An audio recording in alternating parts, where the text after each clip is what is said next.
Hello friends দুপৰৰ কাৰণে সৰু মাছ আৰু ৰাতিৰ কাৰণে এইটো মাছ ভাজি আছোঁ। এতিয়া দুপৰীয়া পানীলাও চব্জি দি সৰু মাছ আৰু আমাৰ মা সৰু মাছটোহে খায়, ডাঙৰ মাছটো নাখায়। সেইটো কাৰণে এতিয়া সৰু মাছটোৱে বনাম। তেজপাত,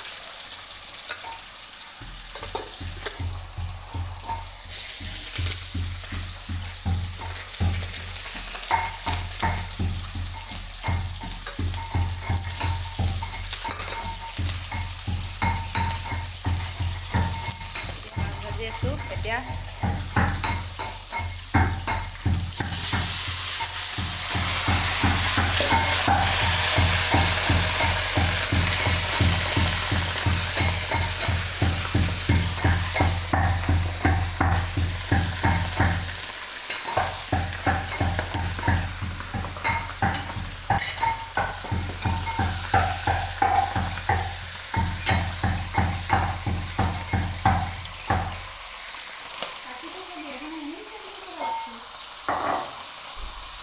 এটা বলে লাগে গাহৰিটা বনাবা আৰু মাছটো বনামে সৰু মাছটা।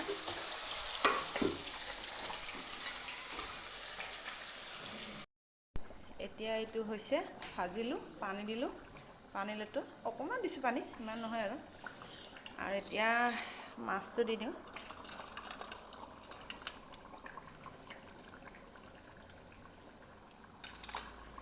বেছি আৰু নাখায় আৰু দেউতা বোলে মাছটো ভাজা হয়, দেউতা বোলে দুপৰীয়া গাহৰিতে খায় আৰু সিজা দিলোঁ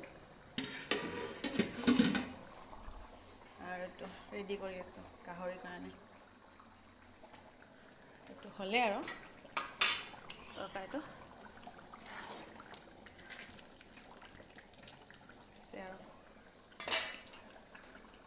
আৰু এইটো ৰাতিৰ কাৰণে গাহৰিটো বেছিয়ে আছে, বেছিকৈ আনিছে তেতিয়া ৰাতিৰ কাৰণেও থৈ দিম বনাই কিনে।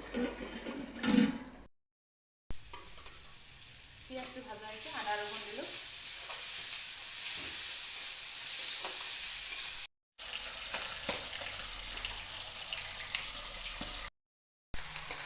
সেইটো ভাজি আছোঁ এতিয়া গাহৰিটো। তেল কম দিছোঁ, তেল উঠিছে বহুত আৰু উঠিৰ পিছলৈকে বিলাহীটো দিওঁ, অকণমান ভাজা হৈছে।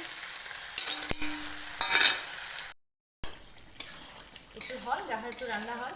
এতিয়া কেনেকুৱা হৈছে আপোনালোকে ক'ব।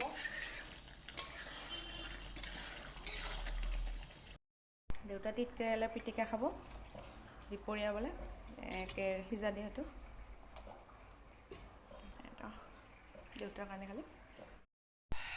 ভাত, তিত কেৰেলা পিটিকা, মাছৰ তৰকাৰী আৰু এইটো গাহৰি।